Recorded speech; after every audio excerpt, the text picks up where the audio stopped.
El pasado sábado 16 de noviembre, los miembros del Foro de Cooperación Económica Asia-Pacífico concluyeron su reunión que los convocó en Lima para llegar a acuerdos de comercio. La reunión, para nada menor porque acogió a 21 economías, pues se juntó para lo que dijeron era avanzar en una agenda que hablara de el área libre de comercio del Asia y del Pacífico. Seguido de esto, este lunes inició en Brasil otra reunión que acoge a más de 40 países para la cumbre del grupo de los G20, que se celebra en Río de Janeiro por 2 días, lunes y martes. Eso según anunció el presidente de Brasil, Luis Ignacio Lula da Silva, anfitrión de este encuentro.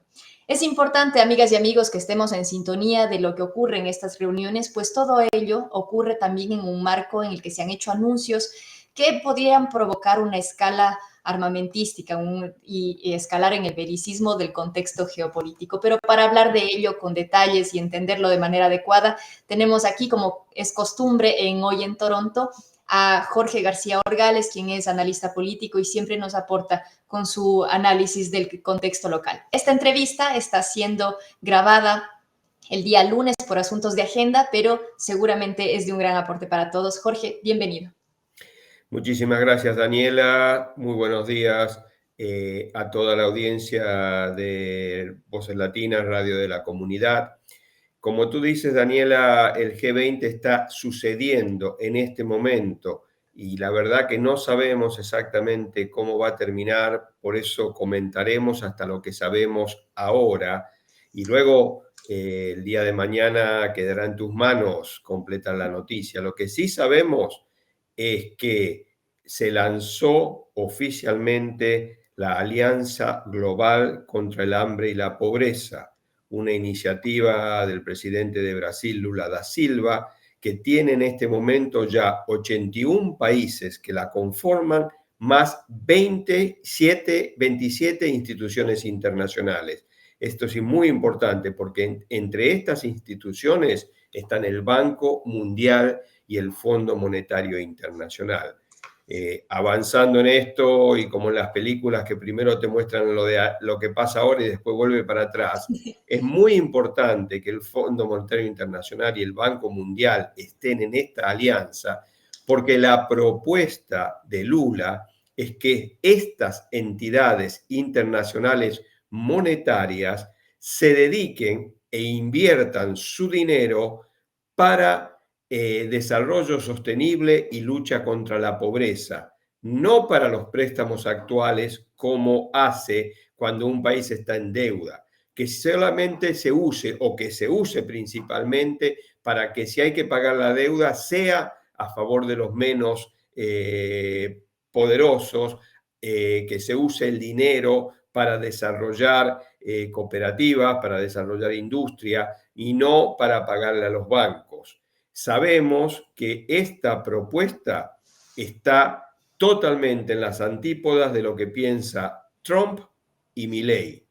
Sabemos que Trump no está presente, que fue Biden, porque todavía es el presidente, pero Milei, el presidente argentino, sí está. Y Milei ya anunció, por lo menos a través de sus consejeros, que no va a firmar el acuerdo de la Alianza Global contra la Pobreza y que tampoco va a firmar la declaración que se ha preparado luego de muchos meses de trabajo entre los ministros de la declaración final del G20 porque habla de la lucha contra el cambio climático, que Milei dice que no existe y que eso es una agenda socialista, y habla de crear un impuesto a los súper ricos, que también Milei como Trump dicen que los súper ricos lo único que son es gente muy inteligente que se ha beneficiado por la mano de Dios y que son héroes de la sociedad.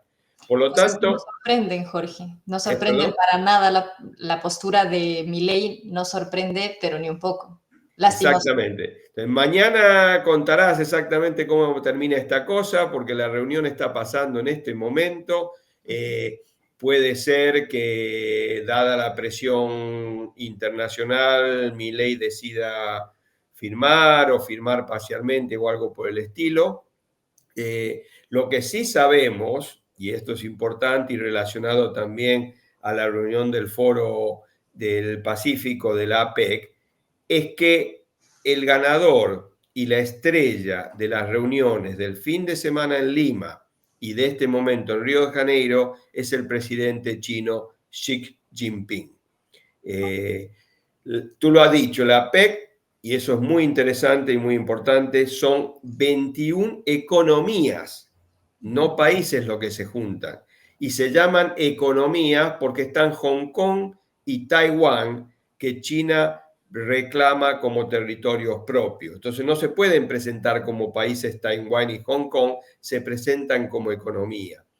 Y lo que sí sabemos de esa reunión pueden ser dos cosas. Una, nuestro primer ministro, Justin Trudeau, dijo que la verdad que como todo el mundo está convencido que cuando venga Trump va a poner tarifas, va a hacer unas cosas que probablemente beneficien mucho a Estados Unidos y perjudiquen al resto, se dedicaron todo el fin de semana a tratar de cerrar todos los negocios que se pudieran, poner todos los papeles arriba de la mesa, arreglar parasitas, porque temen que el 10 de enero, cuando asuma Trump, las cosas cambien. Entonces el fin de semana fue tratando de, en alguna medida, crear barreras contra el proteccionismo de Trump.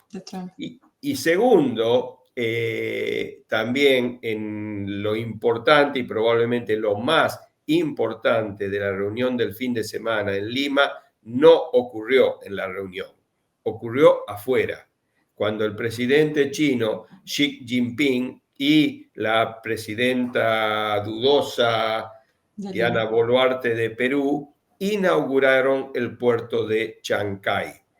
El puerto de Chancay está ubicado a unos 80 kilómetros al norte de China y va a ser, cuando se termine, que parece que no falta tanto, el puerto más grande y más profundo de toda la América Latina y también muy cerca de los de Estados Unidos.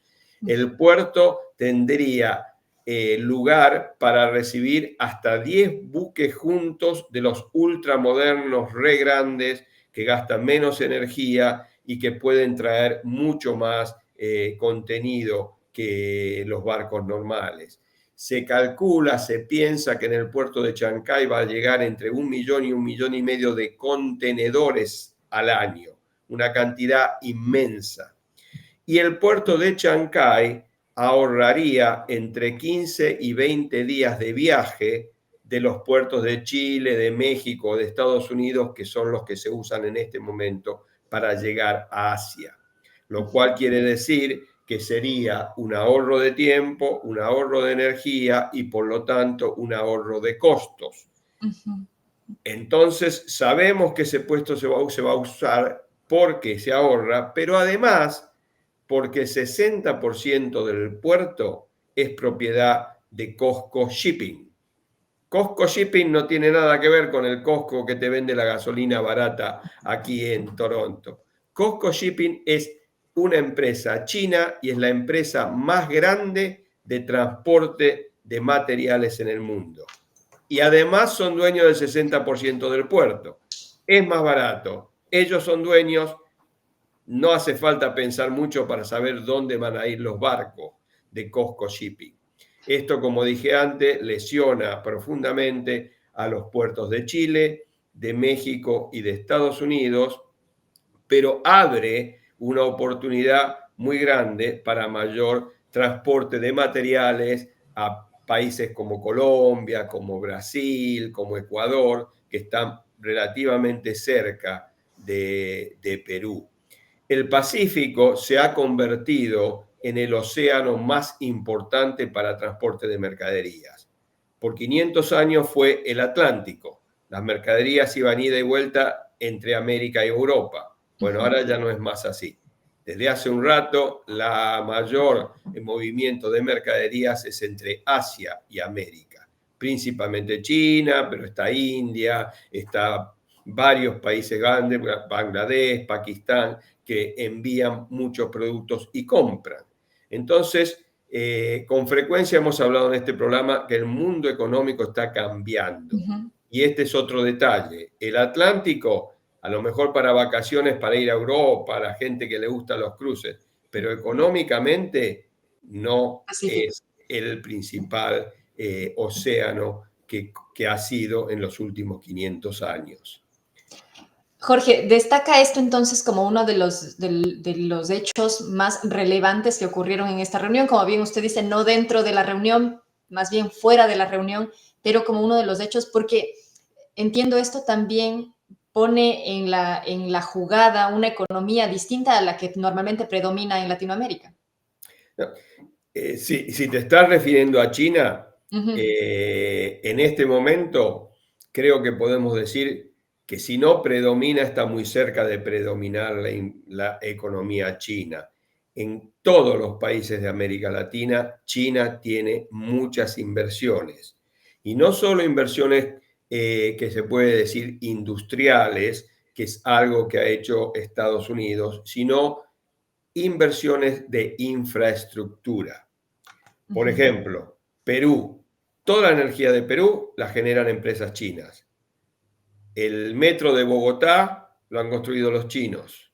El dragado del puerto de Uruguay, que es un puerto muy importante, toda la salida de la cuenca del Plata, de Brasil, Paraguay, Argentina, hacia Europa es por el puerto de Uruguay. El dragado lo tiene una empresa china. Ujú. La mayoría de las represas en construcción en este momento en América Latina son con capital chino. O sea, China está invirtiendo en infraestructura, en transporte y como una forma de consolidar un comercio más ágil y que no tenga que solamente entrar y salir y ser controlado por Estados Unidos, sino Ujú. los distintos países van a poder controlar su comercio. Ujú. El Tren Maya, que cruza el istmo de Tehuantepec, que se inició y se discutió mucho como un tren turista, una obra que ha creado mucho conflicto con las comunidades nativas de esa zona, ahora también se ha convertido en un tren de carga, lo que quiere decir que la parte más angosta de todas las Américas para comunicarse entre el Océano Atlántico y el Océano Pacífico, apenas 200 kilómetros, muy cerquita, ahora va a tener el Tren Maya. Eso pone un riesgo al canal de Panamá, Ujú. controlado por Estados Unidos por muchísimo tiempo. Tiene dificultades técnicas también, ¿no? Exactamente. Entonces, en este momento China está interviniendo en todos los países de América Latina con capital de infraestructura, que es una gran diferencia con la forma que lo hace Estados Unidos, en donde invierte en empresas y controlan empresas. China, que además es una forma histórica de comportarse, invierte en infraestructura y deja que los países la manejen. Nos Ujú. pueden gustar los chinos o no, la verdad que yo lo he dicho en alguna oportunidad en este programa, conozco muy poco de China, conozco muy poco de cómo se comportan los chinos, pero sí sé que es una economía poderosa que sigue creciendo y en este momento, y entonces pasemos ya al segundo tema, Xi Jinping es la persona que más interés está despertando en el G20. Y yo con esa introducción voy a pedirle a la gente que se quede con nosotros porque al volver de la pausa continuamos con ese tema, Jorge. Buena apertura para que la gente se nos quede. Ok, estamos de regreso en CHHA 1610 AM en esta conversación que tenemos con Jorge García Orgales sobre la política internacional. Veníamos hablando sobre la cumbre que concluyó en Lima el día sábado y que ahora se abre otra reunión poderosa en términos de economía que junta a más de 40 países. Estamos hablando del G20 y antes de irnos a la pausa, Jorge decía el presidente más importante en este momento en el G20, el presidente de China. ¿Por qué, Jorge? Primero, porque llegó con una gran comitiva para charlar y proponer más obras de infraestructura y escuchar de los otros países, sobre todo de América Latina, cómo pueden colaborar, dónde hay, y no seamos tontos, dónde hay negocios que puedan beneficiarle a China y ellos van a discutirlo y a colaborar, si les interesa y lo ven factible, en la realización de esos negocios.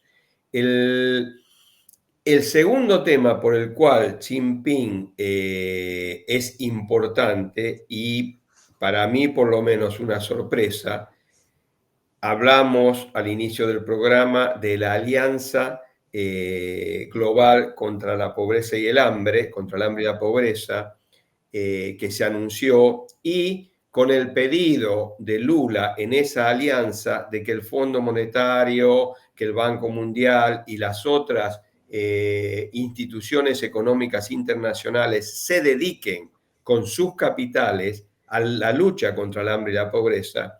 El día de hoy, en el diario Folha de San Pablo, el más importante de Brasil, apareció en la tapa una columna de Xi Jinping anunciando que estaba de acuerdo con que esos cambios en las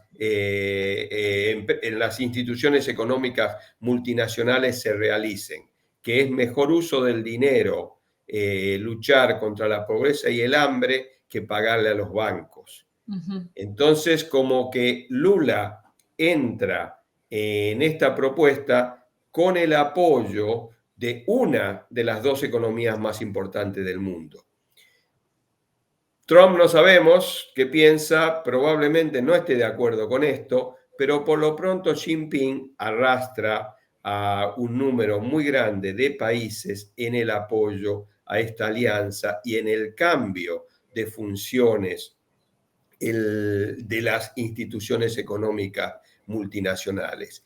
En el último programa, hace un par de semanas, hablamos de los BRICS y allí comentamos que lo que querían los BRICS, los países encabezados por Brasil, Rusia, India, China y África del Sur, era que las instituciones multinacionales, ya sean financieras como el Fondo Monetario, el Banco Mundial, ya sean políticas como las Naciones Unidas, tuvieran más multiglobalidad, fueran reconociendo que no solo Estados Unidos es el que dice lo que hay que hacer, que no es el único gallo en el gallinero, y que entonces todas estas instituciones funcionen de forma más colectiva y para ayuda del mundo y no siguiendo nada más que las direcciones de un solo país. Esta noticia, esta columna de opinión de Xi Jinping apoyando que el Fondo Monetario y el Banco Mundial se conviertan en herramientas de lucha contra la pobreza y el hambre, tiene que ver con lo mismo.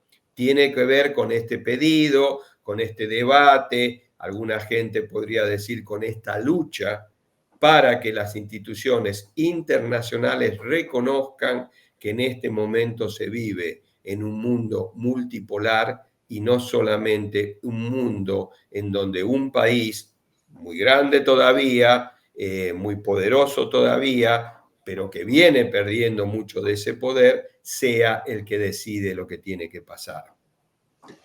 Este comentario o mejor dicho, este análisis, Jorge, en el que las economías se van disputando el escenario de otra manera, en otra dinámica, también llega en un contexto en el que, a pesar de todo este análisis, nos pone un poco en jaque, o digamos, yo que no sé mucho de este asunto, pero los últimos anuncios que hace Biden, aunque no sea en el mismo escenario político de antes, pone en nervio absoluto a todo el mundo porque pareciera que podría provocar una tercera guerra ya armamentística en este momento. Entonces, mi pregunta es, aunque la economía esté cambiando, el juego económico esté cambiando y por lo tanto el geopolítico también, no deja de tener esa influencia capaz de poner en crisis al mundo un anuncio como estos, ¿o esto es muy alarmista?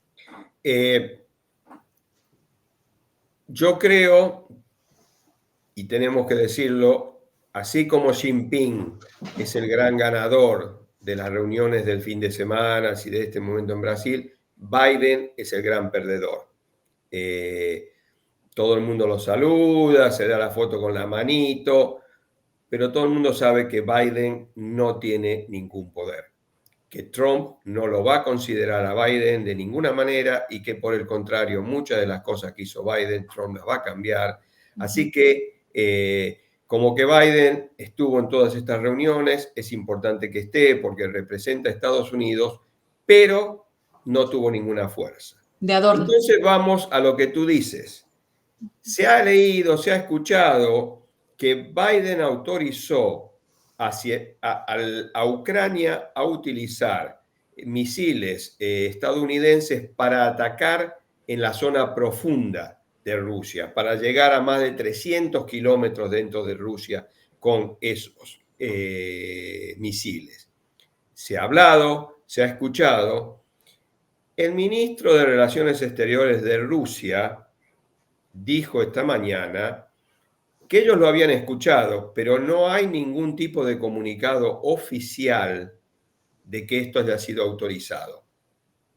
Que puede ser un rumor o puede ser cierto. Lo que sí le dijo el ministro de Relaciones Internacionales rusa a Estados Unidos y a Europa es que si Estados Unidos permite el uso de sus misiles en un ataque a Rusia en el centro, no en la frontera donde se está peleando con Ucrania, eso significaría que la OTAN está entrando en la guerra con Rusia. Y ahí sí tenemos que tener mucho miedo, como tú dices, Daniela, porque eso no sabemos dónde termina. Muchas de esas potencias tienen armas nucleares. En consecuencia, puede terminar en un desastre para la humanidad incalculable, que ni sabemos qué puede significar. También puede ser una jugada de póker, una amenaza. A ver Porque qué pasa. mientras que Trump viene diciendo que él va a terminar la guerra enseguida y ya le avisó a Zelensky que mejor considere entregarle un poco de tierra a Rusia porque él no lo va a ayudar con plata, a lo mejor Biden juega para el otro lado, de apretar para que Rusia afloje un poquito también en las negociaciones. Puede ser póker, esperemos que sea póker, esperemos que los que están jugando póker en esta mesa sepan jugar póker, tengan sangre fría y no hagan apuestas que luego tienen que pagar los otros. Esperemos, repito, que sea póker y que no sea algo que realmente Estados Unidos permita que Ucrania use esos misiles. Porque como tú dices, la consecuencia de esa medida económica, perdón, de esa medida militar puede ser nefasta para la humanidad. Sabemos, lamentablemente, que los imperios en la historia nunca cayeron sin pelear. Nunca dijeron, bueno, ya está, no somos malos que mandamos que venga otro. Lamentablemente en la historia los imperios han hecho cosas muy feas antes de ceder, no por gusto, sino porque así es la historia, su poder a otros. En este momento esperemos que el imperio de Estados Unidos comprenda que las consecuencias que puede tener una guerra nuclear son nefastas para la humanidad. Y en consecuencia, tanto Rusia como Estados Unidos, como Alemania, y es triste decirlo, pero en este caso Ucrania es un peón en el tablero de ajedrez, un 4 de copas que dirían en la Argentina, una carta que no tiene ningún valor en la mesa de póker. Entonces, que los jugadores de este póker internacional entiendan que lo que está arriba de la mesa es mucho más que quién es el que gana o quién es el que pierde, quién es el más poderoso, que lo que está en juego, y es lo mismo que pasa cada día con el cambio climático, es el futuro de la humanidad. Jorge, le ponemos entonces atención, nos queda poco tiempo, pero no quisiera acabar esto sin poner como algunos puntos donde debamos ponerle atención nosotros como ciudadanía en general a esta reunión que tiene el G20. Nos decía entonces de esta alianza global contra el hambre y la pobreza, que es uno de los puntos centrales de los que debemos poner atención. También cómo se juegan los juegos políticos y las asociaciones que pueda hacer el presidente chino. ¿Qué otros puntos requieren nuestra atención? La declaración sobre el impuesto a los súper ricos. Ese es otro de los puntos fundamentales. Fundamentales, porque lo que pide Lula es, nosotros ya sabemos, la gente que tiene mucho dinero lo tiene fuera de sus países, lo tiene en paraísos fiscales para no pagar impuestos. Uh-huh. Lamentablemente, como los impuestos es la única forma que los estados pueden vivir, si no hay impuestos no tenemos escuelas, no tenemos salud pública, no tenemos vivienda. Entonces, que los ricos, que son los que más tengan, no paguen impuestos y que los clase media y los trabajadores sean los que tienen que mantener la salud pública y la educación, es muy injusto. Uh-huh. Porque justamente los que más tienen son los que menos pagan. Lula lo que pide es que haya un impuesto internacional sobre las ganancias que tienen estos señores, muy pocas señoras, lamentablemente, estos señores anualmente, y que se lo paguen a cada país en donde están funcionando. Esta sería una forma, y no es un impuesto muy grande, creo que son 2%, 3%, que para esta gente es lo que deben gastar en salir a una vuelta en yate, ¿no? Uh-huh. Pero ellos no quieren pagar, quieren decidir ellos a dónde ponen su dinero, y bueno, la propuesta de Lula es que eso no sea así. Uh-huh. Parecería que había acuerdo entre los ministros de esa declaración, que luego habría que discutirlo en las Naciones Unidas y todo eso, pero por lo menos un primer paso que era una declaración favorable, pero repito lo que dije al principio del programa, parece que Milei, con el apoyo de Trump, va a negarse a firmar esa declaración. Y el otro tema es la lucha contra el cambio climático. Ese es otro tema importante que tanto Milei como Trump niegan que existe. No hay cambio climático, entonces no hay que hacer nada en eso. Pero bueno, esos son los temas a seguir. Espero que mañana compartas con nuestra audiencia lo que hayas aprendido, que pasó el día de hoy. Y bueno, en 15 días seguiremos charlando probablemente de esto. Lo único que sigo repitiendo, y la audiencia debe pensar que soy como esos loritos que uno les da moneda. El mundo económico está cambiando y a Canadá le puede significar cosas, porque el gobierno canadiense de Justin Trudeau, inclusive el posible candidato conservador Poilievre, se alinean con Estados Unidos. Y lo hemos dicho, Estados Unidos es el que está perdiendo el poder, su moneda está perdiendo poder, sus economías están perdiendo, sus industrias están perdiendo poder. Y bueno, alinearse con el que viene perdiendo poder también hace que posiblemente en el futuro nuestro país, donde estamos viviendo, tenga que preocuparse por cómo están cambiando las cosas internacionalmente. Así es. Pues Jorge, nos quedamos con todo lo que aprendemos de esta plática nos permite también mirar de manera más clara lo que está ocurriendo en estas reuniones y poder estar en el escenario político. Siempre importante que podamos estar informados, eso ya es un acto ciudadano, eso ya es un acto político y eso es positivo para la comunidad. Muchísimas gracias por el aporte, Jorge. Un abrazo para ti, un abrazo para la audiencia, como siempre, un gusto estar con ustedes.